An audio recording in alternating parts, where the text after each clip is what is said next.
here about handouts.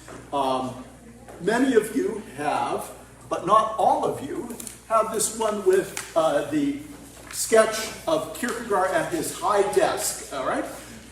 If you have that, you're going to need that today because it has stapled to it some of the texts we're going to be reading from concerning Kierkegaard's life and works. Some of you also have, or have instead of this, because our printer ran out of ink before I could photocopy as many of these as I had wanted to.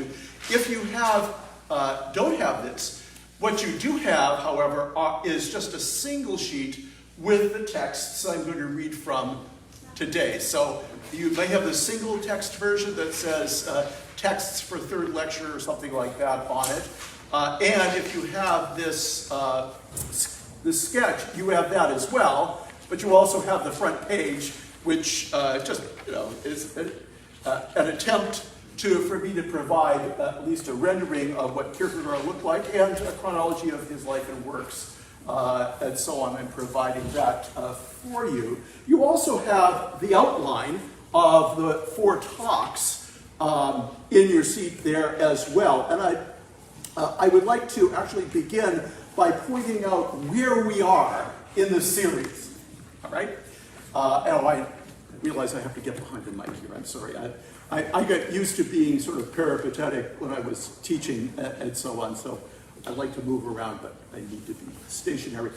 So if you turn in the outline of topics handout to where it says second session, the melancholy Dane, Kierkegaard's life and authorship. Now this is the 3rd session, right?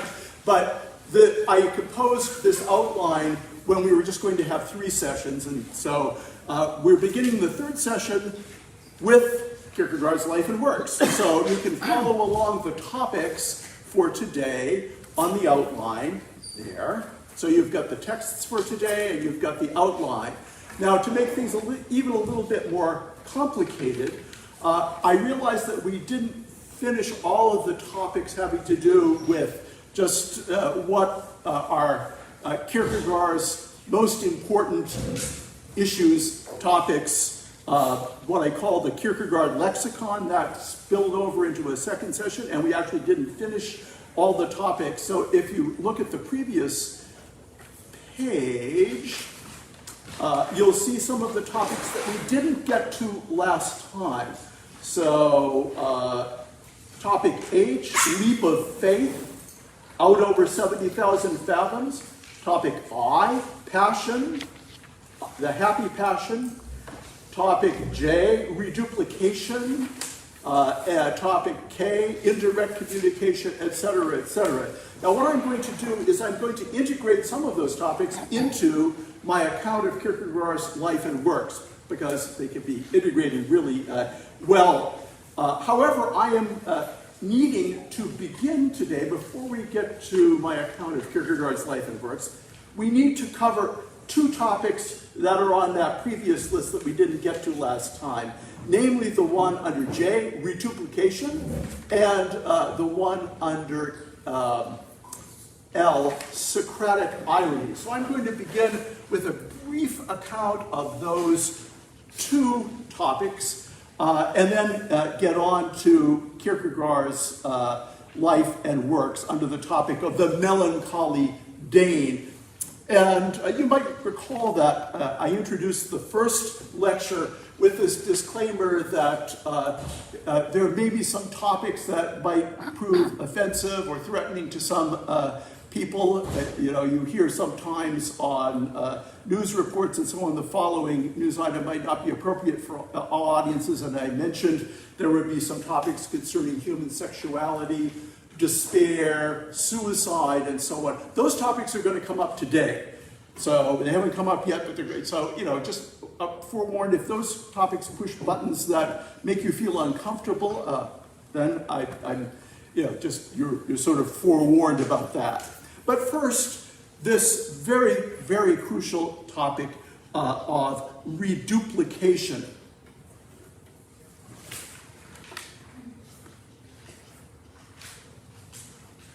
So So that's item number J,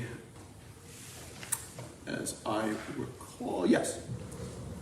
So, what is this all about? The Danish word for it is fordobling, redoubling, and in many ways this is the most important concept on all of Kierkegaard's authorship because it's the key that unlocks all of the doors in Kierkegaard's authorship, all of the secret passageways. And it's actually not a very difficult concept to understand. You could say it's simply this idea that art imitates life, which imitates art, which imitates life, well, that's one sort of generic way of putting it. Kierkegaard's definition of reduplication is when the content of a discourse is reflected back into its form. When the content of a discourse, or something written or spoken, is reflected back into the form. Now, I think perhaps the best way of understanding what Kierkegaard means by reduplication is to cite the title of a famous book by Marshall McLuhan, and that is "The Medium is the Message." He was a Canadian, I don't know whether he's still living, a Canadian communication theorist who had a lot of popularity in academia and elsewhere in the 1960s and 70s. And that's exactly what reduplication is.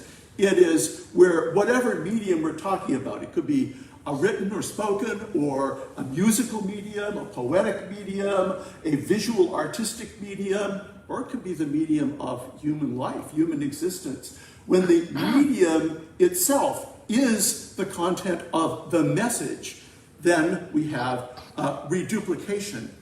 And reduplication for Kierkegaard, or the medium being the message, spans all three of the stages of existence that we talked about last time, the three existence spheres: the aesthetic, the ethical, and the religious.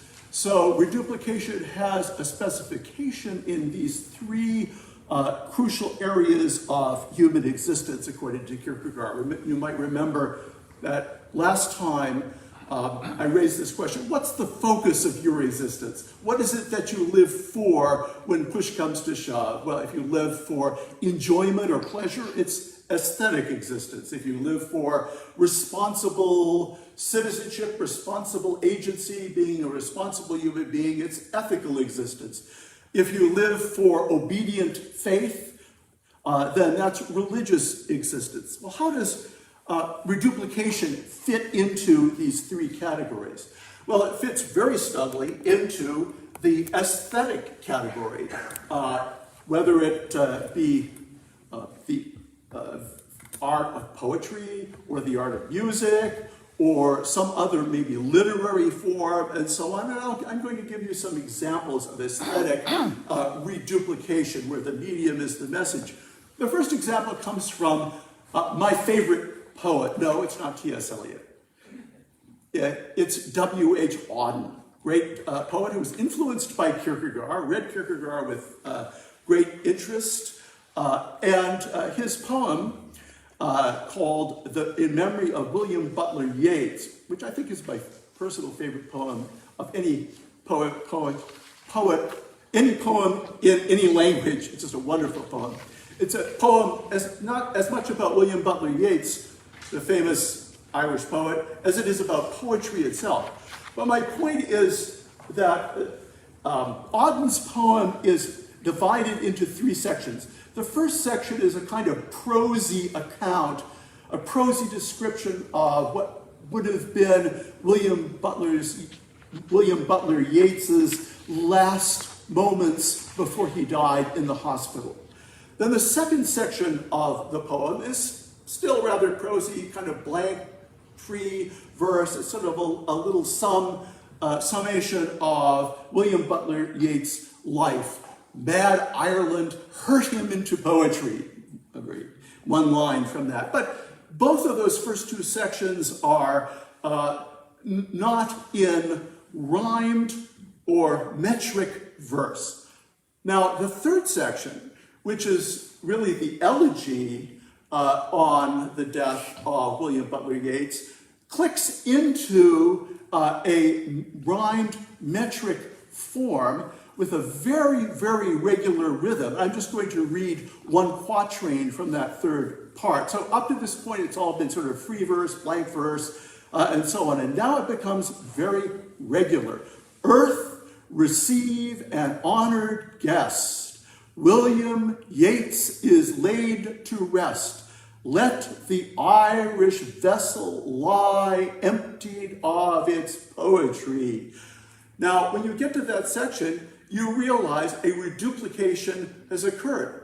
The form now reflects the content. What is the content? Well, it's basically a funeral dirge, and the rhythm now is precisely that of a funeral march. Da, da, da, da, da, da, da.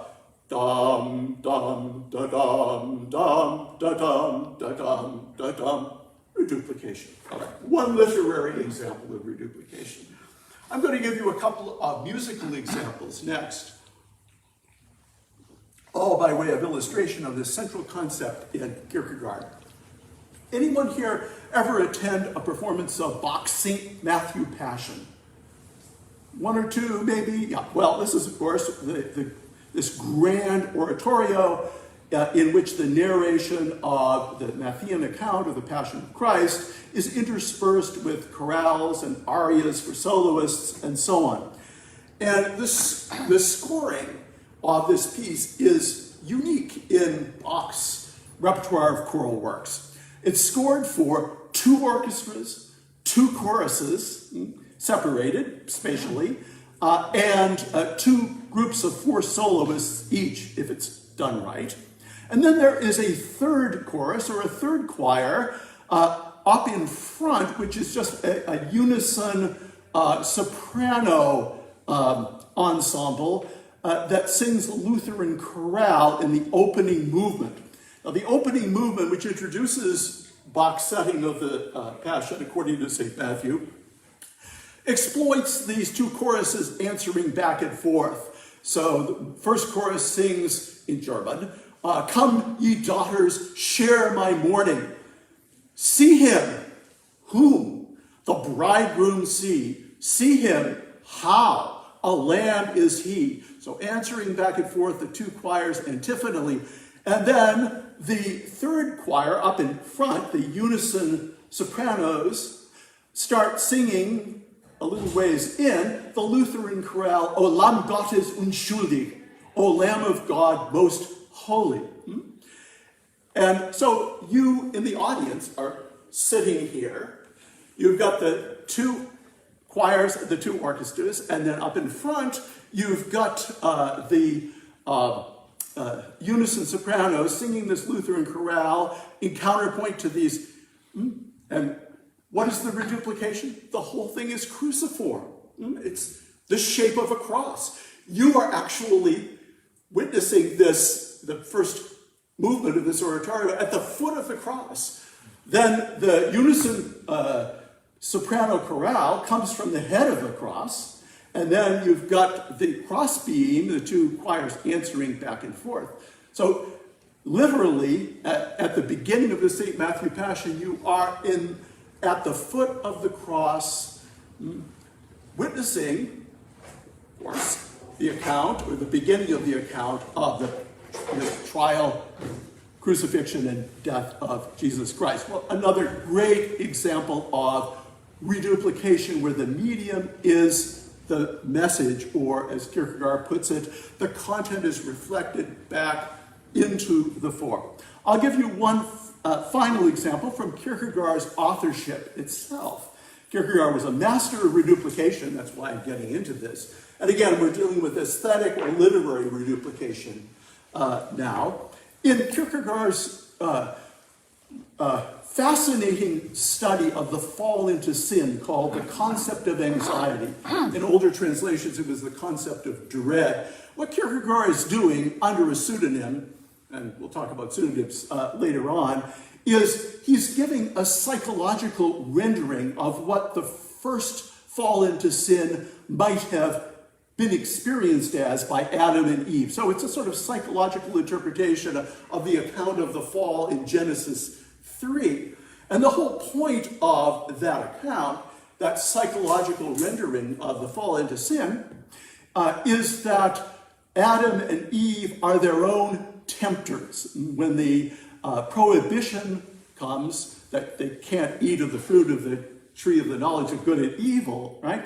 That moots a possibility for them that they could disobey God. And that possibility, Kierkegaard is trying to show here, becomes more and more tempting, so that at a certain point, they're at the knife edge of the leap into the abyss of sin. All right, so in the section where Vigilius Hoffniensis, that's the pseudonym, who, quote unquote, writes the concept of anxiety, at the point where Vigilius Hoffniensis is commenting on the serpent's tempting of Eve, and so on, you don't get this in the English translation. It's impossible, but in the original Danish, this passage is littered all over with sibilants. You know what a sibilant is? It's an S sound. So if you're reading it aloud, as Kierkegaard wanted his readers to do, what you get throughout that page is. So who's the serpent? Who's the tempter? You are the tempter. You are the serpent. Notice the reduplication. The medium there, all those sibilants packed into those Danish words, is the message of the discourse. All right? Everyone sort of understand what literary reduplication and aesthetic reduplication is all about? But there are other dimensions to reduplication, and this is more important in a sense. There is an ethical sense of reduplication in Kierkegaard, and that is, if you want to put it in sort of popular terms, walking the walk as well as talking the talk. It's the form of the discourse, in this case, the form of the narrative of your life, reflecting the content of your ethical aspirations and ideals. So, ethical reduplication is manifesting in the way you live what your highest ethical aspirations, your highest ethical values are. That is, if you have those in the first place. Now, of course, none of us could do that perfectly. And so the opposite of ethical reduplication is what? What would be the word that would come to mind for not walking the talk, if you will? Hypocrisy, exactly. So reduplication, ethical reduplication, is a useful way of understanding how the medium of a person's life is the message of their life. What is the message of your life to others, to our society? Well, it has to do with your form of life. Most importantly, however, is Kierkegaard's use of reduplication in the religious sphere, religious reduplication. And here, of course, we could also say it's not just talking the talk, it's walking the walk, and the walk here has to be a walk to Calvary, if we're talking Christian terms. So Kierkegaard, in many of his later writings, expounds very eloquently on what you might call the cost of discipleship. That, of course, comes from Bonhoeffer, not from Kierkegaard, but Bonhoeffer was very much influenced by Kierkegaard. So, the imitation of Christ, imitatio Christi, following Christ, conformity to Christ in our Christian lives, that would be Christian religious reduplication. So, again, the form of your life is the form of your life cruciform, as Jesus' life was cruciform, as he set his face to go to Jerusalem and to give his life for the world. Now, of course, you're not going to be giving your life for the sins of the world, but Jesus says, take up your cross and follow me. And all of this has to do with the corrective, which we talked about in the first period, right? Kierkegaard is offering his whole authorship as a corrective to the kind of easy get out of jail free Lutheran piety of the established church in Denmark, which avoided the way to Golgotha in favor of a kind of triumphalist interpretation of Christianity. Whereas Kierkegaard, in his discourses on religious reduplication, Imitatio Christi, the imitation of Christ, in the form of the life of the believer, the one who is following Christ, is basically going to raise this question. Presumably, you, the Christian, have as your highest aspiration following Christ, conformity to Christ, but does the overall narrative, the overall story of your life reflect that in its form, in the way of your life? Well, maybe yes, maybe no. And Kierkegaard is well aware that neither he nor any of us can do that perfectly. But the key question there is, are we walking our talk? All right. Now, I haven't yet hit on the profoundest level of reduplication, religious reduplication in Kierkegaard, which has to do with Kierkegaard's incomparable take on the incarnation, on the life and mission of Christ himself. And I'm just going to raise it as a question here. We're going to get into it more in the fourth session next time. And that is, to what extent is the life and mission of Christ a reduplication? To what extent is the medium of divine revelation in Scripture generally, but in Christ in particular, to what extent is that medium the message?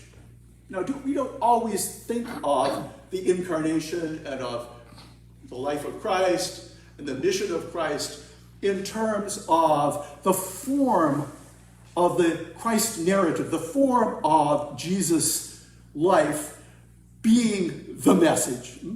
But the whole point of Kierkegaard's take on who Jesus was, and again, there's a value of corrective here.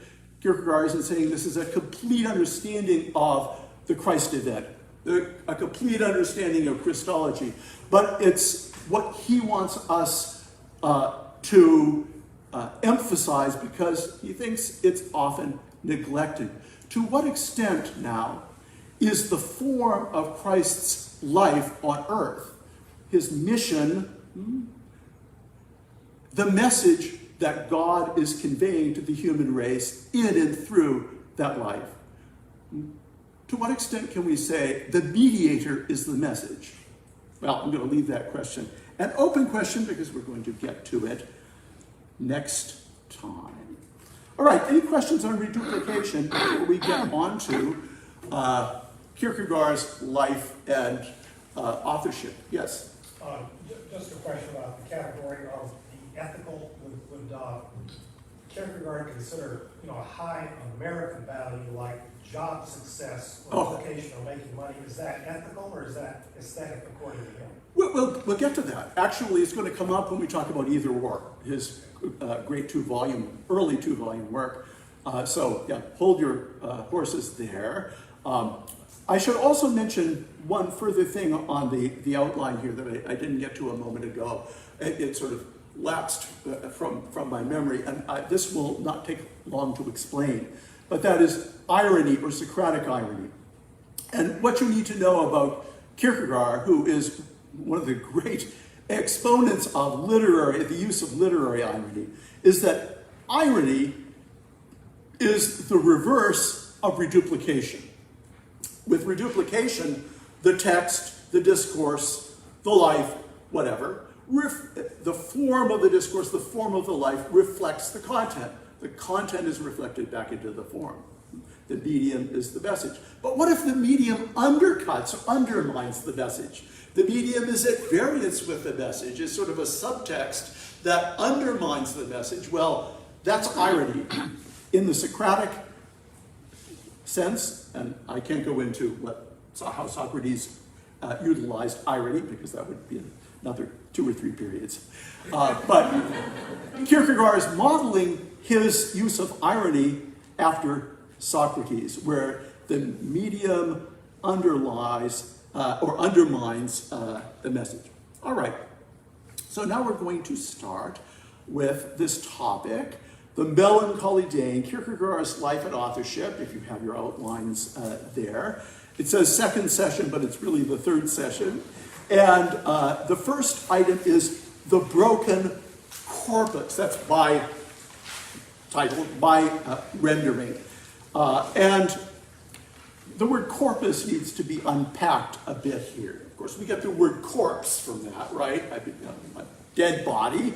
I wouldn't consider Kierkegaard's body of work, his corpus, a dead body. It's very much a living body, although Kierkegaard himself said, at least of some of his works, they fell stillborn from the press. So the broken corpus here has to do with Kierkegaard's authorship, which is broken up into many different perspectives, many different voices, many different pseudonymous or fictitious authors. But it also has another meaning here, the broken body of work. Yes, but the broken body of who? Well, Kierkegaard himself was a broken man, as we're going to see. A human being who was broken because of his upbringing in a religiously oppressive environment. And we'll get to his father, who is the chief culprit there in a moment. And his own body may have been, if not broken, at least bent from birth. There is some indication that he had some type of spinal deformity. And you see some renderings of Kierkegaard where he looks like he's slightly hunchbacked. And that there's some controversy about how historically accurate that is and so on. But I think it's pretty evident that there was some kind of spinal deformity that bothered Kierkegaard throughout his entire life. Now, might there be another sense to the broken corpus? Well, we'll get to that eventually, but I'm going to start now with the observation that Kierkegaard's life reads like a Gothic horror story married to Days of Our Lives. And yes, we're going to talk about all sorts of potentially unsettling things here, but I'm going to begin with the sins of the fathers, because Kierkegaard's father, Michael Pedersen Kierkegaard, by the way, Kierkegaard, the Danish name, means churchyard, right? And what is the most conspicuous thing in a European churchyard? It's the graveyard, right? So we got Mike Graveyard here. That's Kierkegaard's dad. I said it was a Gothic horror story. And then we have Stephen Graveyard, his son. So I'm going to read a text to begin. And if you have your handout, texts for the third presentation here, the first one is Kierkegaard's relationship with his father from the journals. And you'll get a sense here of what I'm referring to here by the sins of the fathers being visited upon the sons, to use an Old Testament expression. So here in this journal entry, Kierkegaard is reflecting on his relationship with his father. How terrible about a man, and the man being referred to is Kierkegaard's father, Michael, who once as a little boy, while herding sheep on the heaths of Jutland, which is a very desolate part of Denmark, suffering greatly in hunger and in want, stood upon a hill and cursed God, shaking his fist at the Almighty. And the man was unable to forget it, even when he was 82 years old. So Kierkegaard's father, in a moment of youthful rage and passion at his indigence, at his bad fortune, just imagine the heaths of Jutland here, desolate, blasted heaths, and it's snowing and freezing rain, and there's thunder, and he's in rags, and he curses God, and thereafter thinks he's committed the unforgivable sin of blasphemy, and thinks that thereafter God's curse will be upon him, and if he ever has a family, upon his family. Let's read on here. I still remember the impression it made upon me when some years ago, Father said very solemnly, there are offenses which one can only fight against with God's continual help. I hurried down to my room and looked at myself in the mirror. So, Father, Son, you get it. Or when my father said, as he often did, that it would be a good thing to have a venerable confessor to whom one could open one's heart. Then it was, 1835, that the great earthquake occurred. I'm going to explain that in a moment. The terrible revolution which suddenly forced upon me a new and infallible law of interpretation of all the facts. Then I suspected that my father's great age was not a divine blessing, but rather a curse, that the outstanding intellectual gifts of our family were only given to us in order that we should rend each other in pieces. There must be guilt upon the whole family. The punishment of God must be upon it. Now, here's an interesting fact. Yes, you don't want to be brought up in such a religious milieu as young Soren Kierkegaard was. We'll get more to his melancholy in a moment. But an interesting fact here is that despite Mikhail Pilsen Kierkegaard's indigence and his wretched youth, he later moved to København, that's Danish for Copenhagen. It means market harbor. He moved to Copenhagen, and his fortunes were reversed. He became ultimately a very wealthy man. He was a cloth merchant and became one of the, you could almost say, oligarchs of Denmark in the 19th century. He was on familiar terms not only with the bishop of the state church, but with the king and the queen, who we invited over to dinner. And the young Soren was sitting there at the table. The king and the queen, the bishop are there. So he was a very, very influential, powerful, wealthy man. Now you might think Mikhail would have thought, oh, this youthful indiscretion, by cursing God, God's certainly forgiven me, and here's the evidence. My fortunes have completely reversed. I'm, prosperous and well-respected member of Danish high society, so don't think that. Mikhail thought that his reversal of fortunes were God further tempting him, or further sort of fattening him up for the slaughter, as it were. This is a troubled man, right? You can get some idea why Kierkegaard is going to have problems with melancholy, depression, even suicide later on. But in any case, what seemed to confirm his reprobation, that is Mikhail, is that as his first wife lay on her deathbed, Mikhail seduces the maid, and eventually, after his first wife does pass away, he marries her, and so on. And this is the great earthquake that young Soren is reflecting in his journals there, that he finds out from his father that he committed adultery while his first wife was lying on her deathbed. And that, of course, further confirmed both Mikhail and Soren's impression that there was a curse on the family. All right.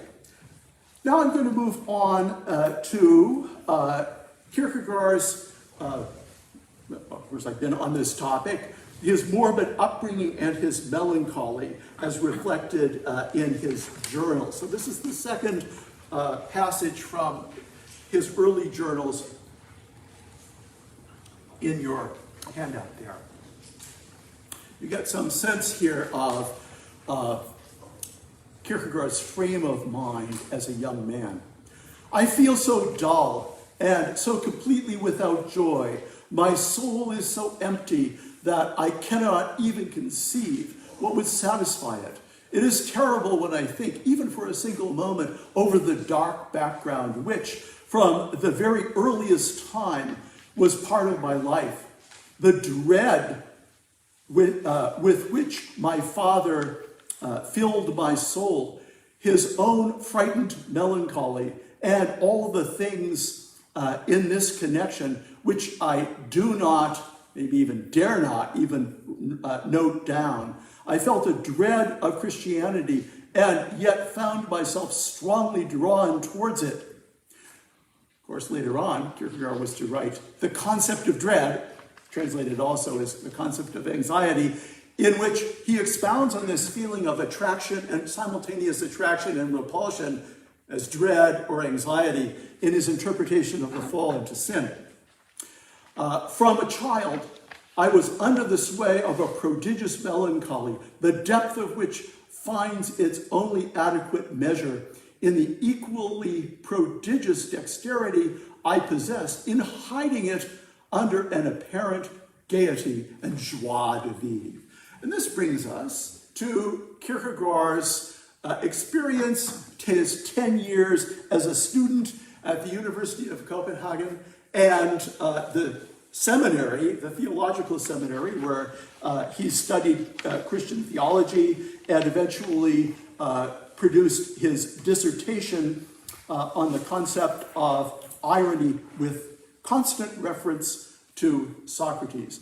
As a young college student, and this might have been, certainly was, rebellion against this morbid upbringing, Kierkegaard sort of threw caution to the winds and became the archetypal party animal. This joie de vivre he refers to in this passage was feigned, but he made believe, and he tried to enter into a kind of, typical young college student hedonism and so on. And, he had the reputation of being something of a rake, that's the word that comes to mind, and kind of promiscuous. Apparently, according to at least one of his journals, he used to visit prostitutes and so on in Copenhagen, and lived a very, shall we say, promiscuous and hedonistic lifestyle. But he's setting himself up for what? A conversion, an authentic religious awakening. And so your next segment here from the journals is Kierkegaard recounting his first conversion, May 8, 1838, from the journals. There was a second conversion, different sort of religious experience. We may get to that later on today. So Kierkegaard has a change of heart, a very serious religious awakening. 10:30 in the morning, there is an indescribable joy which glows through me, as unaccountably as the apostles' outburst is unexpected. Rejoice, and again I say rejoice. Not a joy over this or that, but full jubilation with hearts and souls and voices, a heavenly refrain which suddenly breaks in upon our ordinary song, a joy which cools and refreshes like a breeze of air from the trade winds, which blows from the plains of Mamre to the everlasting habitations.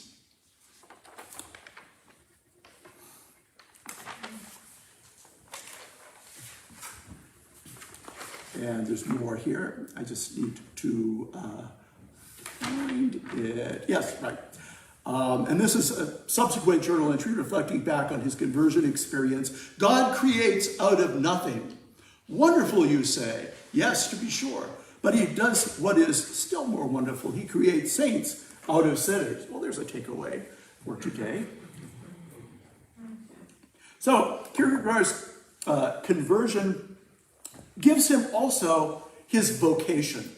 He comes to believe that God has given him his prodigious intellectual and literary gifts for a purpose, and that purpose keeps becoming clearer as his early adulthood proceeds.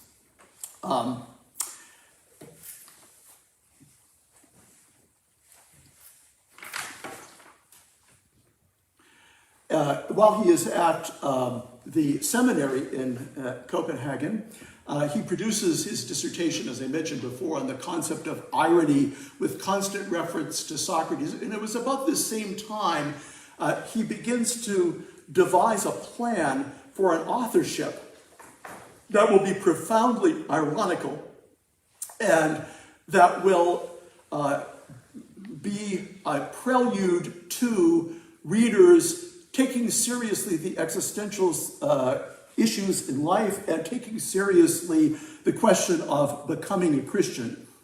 But before he can start this vocation in earnest, there is what I'm calling here a pathetic interlude. And that is probably the most famous event in Kierkegaard's early life, his broken engagement to Regina Olsen. And I'm calling it pathetic in both senses, from the word pathos, meaning passion, but it's also rather pathetic as well. Regina Olsen was a beautiful, very cultivated, highly intellectual young lady of the bourgeois class, a family, the Olsen family, very much friends of the Kierkegaard family and so on. They all knew each other really well. And Kierkegaard fell desperately in love with Regina. But the problem is his religious vocation, as he understood it, stood in the way, and perhaps much else besides. But I'm going to read Kierkegaard's own account of his romance, his relationship with Regina, and then his breaking of the engagement. So this is the next item on your list here of journal entries. So SK's broken engagement with Regina Olsen. On September 8th, I left my home with the firm purpose of deciding the matter of my relationship with Regina. We met each other in the street outside their house. She said there was nobody at home. I was foolhardy enough to look upon that as an invitation, just the opportunity I wanted. I went in with her. We stood alone in the living room. She was a little uneasy. I would have been too in the presence of this melancholy dame.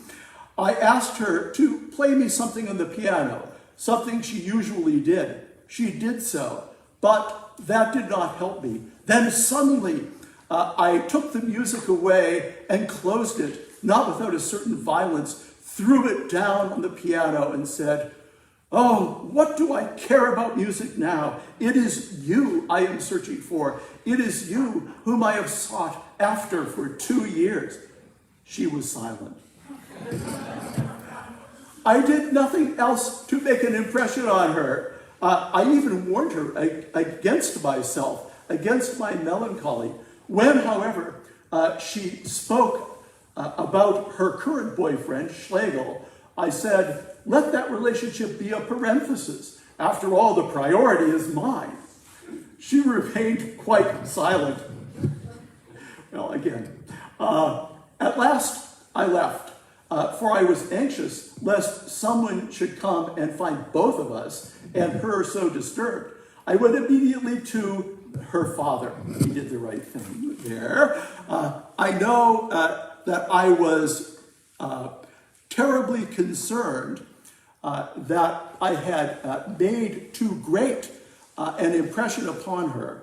I also feared that my visit might lead to a misunderstanding and even hurt her reputation. Her father said neither yes nor no, but he was willing enough, as I could see. I asked for a meeting. It was granted to me for the afternoon of the 10th.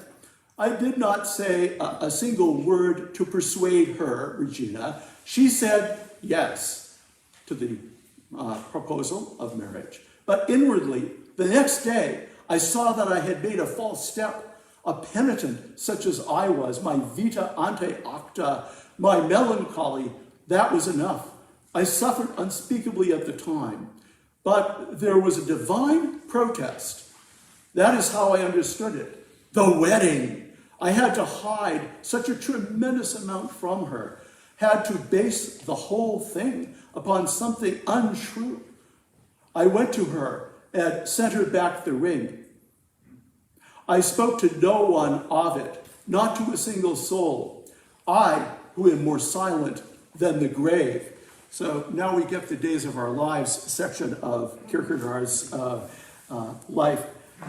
Interestingly, later on in the journals, not reproduced here, Kierkegaard expounds further on his misgivings about the wedding and about marrying Regina. He talks about a thorn in the flesh that might prohibit normal conjugal relations. No one knows what that is. What was he referring to, that thorn in the flesh? I mean, there are all sorts of theories as to why he was thinking that, maybe the conjugal relations would be in some way forestalled or not possible, and so on. Well, again, there was his physical deformity. We don't know all of what that involved. There was also a possibility he contracted a venereal disease visiting the prostitute, although there's some question about that passage in his journals where he recounts that. Was that just an adolescent fantasy, or was that something he actually did, and so on? But that's another possibility. Was he gay? Well, of course, that's not something that one could even write about in one's journals in that day, particularly since Kierkegaard was thinking all along that his journals would someday be posthumously published. But I don't think he probably was gay, because he really was deeply in love with Regina and was deeply attracted to her. So what was the thorn in the flesh? Well, we don't know. But Kierkegaard, from this point on, opted for a celibate life, almost a monastic life, devoting his entire effort to his literary productivity. And of course, he could do that without earning any money, because when his father passed away, he inherited a huge fortune, which lasted him his entire brief life. So that's where that sketch that some of you have of Kierkegaard is writing at his high desk comes in. That's pretty much everything Kierkegaard did day and night for the rest of his life. This divine vocation of bearing witness to what it means to become a Christian in Christendom, which is the big theme of his authorship, his total anlæg. That's Danish for his master plan for his authorship, which we're going to get into presently. Any questions before I move on? Jack Davis. In the section number 4, he says, I had to hide such a tremendous amount from her, had to base the whole thing upon something untrue. Can you expound a bit on that? He's referring to that thorn in the flesh, quite, and also maybe the inability to confess to her this sense that it was a divine curse upon his family, and that he might have a premature death, which in a sense he did. He died at the relatively young age of 46.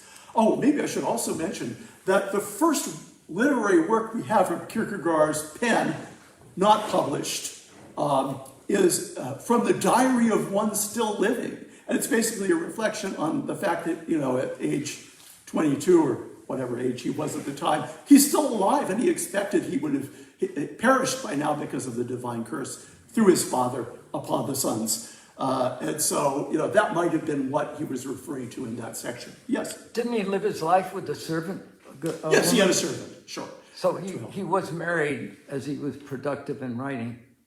He was married to his work. The servant, it's Kierkegaard's father who seduced the servant. Oh. Not, I'm sorry. Mikhail Pedersen Kierkegaard, not Soren Kierkegaard, yeah. Okay. Yeah. So, got to get that clear. Yes? Can you just go back to the moment of first conversion? Could you just go back to the moment of first conversion, please? Yeah. And expound a bit on how he describes in his journal the power of the Holy Spirit as a breath of air from the trade wind which blows from the plains of Mamre, the everlasting habitations. That is a distinctive expression. Presumably referring to the oaks of Mamre. But what does all that mean? Well, he was a poet, remember? Kind of poet, as he puts it. And he always expresses himself, or frequently at least, in literary and metaphorical terms. Was he referring to the breath of the Holy Spirit? Perhaps. I can't gloss that passage more accurately. It's his impression of God's work in his soul at that time. I think that's all I can say about it. All right, on to indirect communication. This total anlay, this master plan for what we now refer to as the first authorship, the pseudonymous writings, involved a kind of Socratic method of communicating indirectly, not Kierkegaard's own thoughts, but a literary strategy in which Kierkegaard composes a whole lot of works in which different perspectives are elaborated, where those perspectives are not identical with that of the ultimate author, Kierkegaard. What I have in my notes here is the following. The Indirect Communication is a play of contrasting viewpoints on the aesthetic, ethical, and religious dimensions of existence. So the pseudonymous authors, each one represents one of the three spheres of existence: the aesthetic, the ethical, the religious. It's a kind of Socratic method that raises important existential questions, but doesn't necessarily answer those questions in any definitive way. And the most important thing to take away here in comporting oneself towards this broken corpus of writings is that the author hides himself behind the authorship, behind the work. The author is incognito, as it were. And is there a reduplication there of something? Well, we'll get to that maybe next time. But we need to just take a look, a very brief look in the remaining 5 minutes here of this first phase in Kierkegaard's authorship. First of all, the pseudonymous writings. But in the 4 years he produced at least a dozen of these pseudonyms, which are fictitious authors elaborating their own worldviews. He's also writing under his own name a whole slew of what he called edifying discourses. So just think of the amount of literary productivity in a 4-year span. So coordinate with the pseudonyms are these edifying discourses, which he did publish, but which, as Kierkegaard puts it, they fell stillborn from the press. However, the pseudonymous writings gave him fame and even a certain notoriety. So we'll begin by taking a brief look at some of these. And the first of these is the one that made his literary reputation and gave him instant success and popularity, and that is Either Or. Either Or is a 2-volume work. The first volume is by a pseudonym that he only calls A standing for aesthete, someone who represents the aesthetic stage of life. Volume 2 is by Judge William, an assessor in the lower courts, and he represents the ethical stage. And this gets a little bit at a previous question by Jack here. The ethical stage in question is what Kierkegaard later will call the lower ethical stage of being a good citizen, a good family man, and so on and so forth. But let's start with the aesthete in Volume 1. Volume 1 begins with, and this would have gotten the attention of his readers right away, the initial stages of the sensuous erotic, in which the pseudonymous author, again, not Kierkegaard, the pseudonymous aesthete here, elaborates on the career of Don Juan as represented in Mozart's famous opera Don Giovanni, and the aesthete longs to be able to be a seducer in the immediate stages of the sensuous erotic like Don Juan, but he can't bring himself to it. Why? Because he's a poet. He poetizes everything. He reflects on everything. And so for him, he can't bring himself just to live a life of pure animal lust, because he's beyond that. He's a poetic, sensual erotic. So for him, the erotic is all in the imagination, the poetic imagination, and so on. Wow, that got the attention of his audience right off the bat. And if that didn't, the later Diary of the Seducer in Either or One would have. And here the aesthete recounts a kind of, you could say a kind of romance, but the question is, did it really happen to the aesthete? He's pursuing a young woman by the name of Cordelia. Now here, there's probably resonances of Kierkegaard, Regina, and so on and so forth, but we don't need to worry about that now. And it's almost a stalking relationship, stalking. That it's kind of a grisly tale of a seduction ending in a consensual sexual relationship. But here's the deal. The anonymous aesthete wants to be Don Juan, wants to live a life of immediate sensual eroticism, but once the event happens, he's just bored.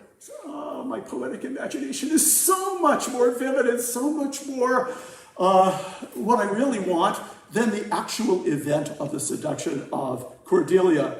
Well, again, it made Kierkegaard famous, and also the second volume too. Judge William knows the aesthete and is writing a series of epistles, a series of admonitory epistles in a very ponderous, wordy style, very different than the anonymous aesthete poet who's just sort of all over the place with metaphors and so on and so forth. And Judge William is basically advising the young poetical, sensuous, erotic guy, settle down, get a life, marry someone, have a family, become a good, productive citizen like me. I'm, the ethical individual, and I have good advice for you, and that is you'll actually be more satisfied by in living by being neither the poetical seducer or the immediate sensuous erotic seducer like Don Juan. You're going to find more satisfaction in life by being a good family man and a good citizen. Wow, that sounds like really, really good advice. Now, here's again Kierkegaardian irony where the medium subverts the message. At the very, very end of volume 2, that the ethical volume of Either or, you have this disjunction, the ethical life, the aesthetic life, the ethical life. At the very end, there's a little postscript, supposedly by an anonymous pastor of the Jutland heat. Remember, Kierkegaard's father cursed God in the Jutland. Well, yeah, that's sort of in the background here.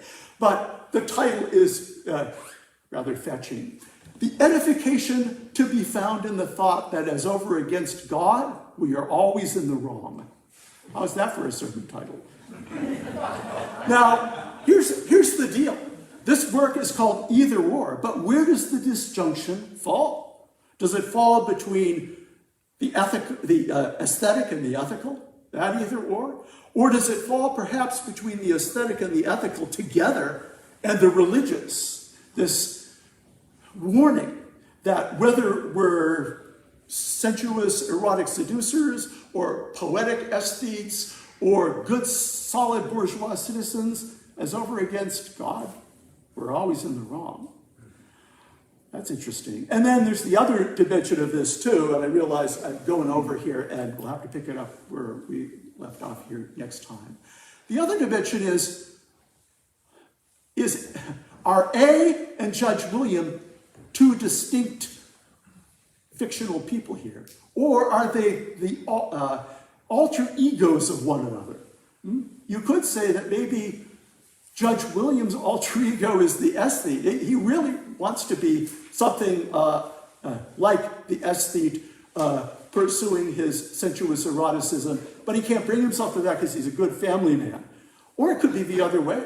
Maybe Judge William is the ethical conscience of the dissolute aesthete. It's those questions that readers and of Kierkegaard's authorship just love to explore because they are so systematically ambiguous. And that's the whole point of Kierkegaard's use of irony. Now, next time, we'll pick it up with the pseudonymous authorship from here, saying something about the other of these pseudonymous works. Then we're going to look at the second big crisis in Kierkegaard's life, the second pathetic interlude, which is called the Corsair affair. The first crisis is his broken engagement with Regina. The second crisis is the ruining of his public reputation by this journal known as the Corsair, and then the inauguration of the second authorship. Yes, there's a second authorship too, not pseudonymous, where Kierkegaard is speaking out, writing directly about his view of what it means to become a Christian. So we will take it from that point next time. A splendid Sunday.